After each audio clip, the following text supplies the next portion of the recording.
you a parent of a child with selective mutism? Stay tuned because today I'm talking about you.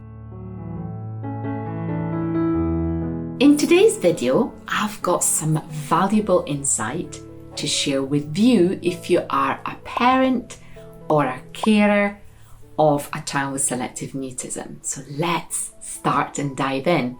And remember to stay tuned until the end as I've got a little surprise for you. So first of all, being a parent is not easy, is not a walk in the park, especially when you're seeing your child and your teenager facing challenges. So for those of you raising a child with selective mutism, you understand the roller coaster of emotion that can come after their diagnosis, from sadness to frustration, from pride to worry. It's a whirlwind for sure. Let me know underneath here, how did you feel? And actually, does your child have a diagnosis? Now, let's talk about anxiety and worry. Now, as parents, this emotion often pop up in my masterclasses. It is natural to feel uncomfortable and worried, especially as we are asking our children to do something that makes them feel uneasy, like speaking to somebody new or raising their voice. But guess what? It's normal that we feel like that. So you need to acknowledge and think about your own feeling. And when you do this, it makes a huge difference, especially when it comes to understand your child's journey. Now, you need to trust me. Progress and treatment go hand in hand with managing our own emotions, and especially even for me that I'm the therapist. So here's one thing. In the past series, I've been talking about challenges and I'm talking about self-esteem. And children often look up to the adults for cues on how to feel and act in different situations. So just think back at the time when you weren't sure how to behave in a new place. You probably were looking around and seeing what other people were doing or reacting, right? Well, children, especially the one with selective mutism and anxiety, during uncertain or new experiences, they do exactly the same. So if they're feeling worried, they will look at you or any trusted adult for guidance on how to react.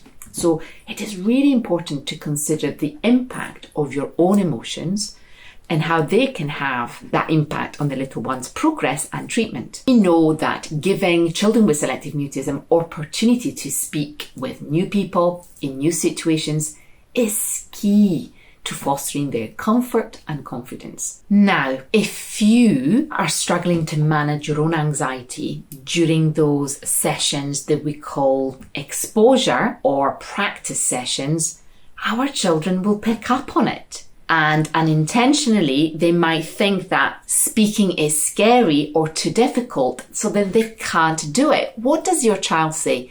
Please let me know in the comments below. So let's take an example. Picture yourself out in public with your child and somebody in the shop asks them a question. Now, if that situation triggers your own anxiety, you might find yourself that you are leaving straight away, or that you're avoiding going to that shop, or you don't really know what to do and you're quite tensing up and you answer for your child. Maybe you freeze up because you can't think of what to say in that situation that your child is not answering.